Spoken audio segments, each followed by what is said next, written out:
Hello everyone, আকাশটা কি সুন্দর না? এখন বাজে 4:45 ভোর। আমি সারা রাত ধরে জেগে আছি, ঘুমাইনি। তাই ভাবলাম একটু ছাদে যাই, তোমাদের সুন্দর আকাশটা দেখাই।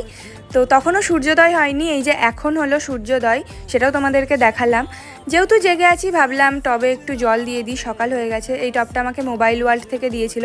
তো টবে জল দিয়ে তো আমি ঘুমাতে চলে গিয়েছিলাম। ঘুম থেকে উঠে আগেই আমি স্নান করে নিয়েছি। আজকে তো ব্রেকফাস্ট করা হয়নি, ডাইরেক্ট লাঞ্চে চলে গিয়েছি।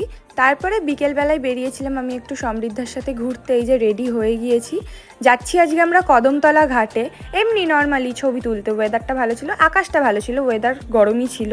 তো এই যে আমি আর সমৃদ্ধা এখানে, যেখানে যাই আমরা দুজন একসাথেই যাই। তারপরে ভাবলাম ঘাটের ধারে কি করব, একটু যাই আইসক্রিম খেয়ে আসি। তো আমি গেছিলাম লাভ বার্ডসে আইসক্রিম খেতে। একটা লস্যি নিয়েছিলাম আর একটা আইসক্রিম নিয়েছিলাম। দুটো আইটেমই ভীষণ ভালো ছিল অ্যাজ ইউজুয়াল। তো আজকের দিনটা তো এভাবেই কাটলো। তোমাদের কেমন লাগলো জানিও। টাটা।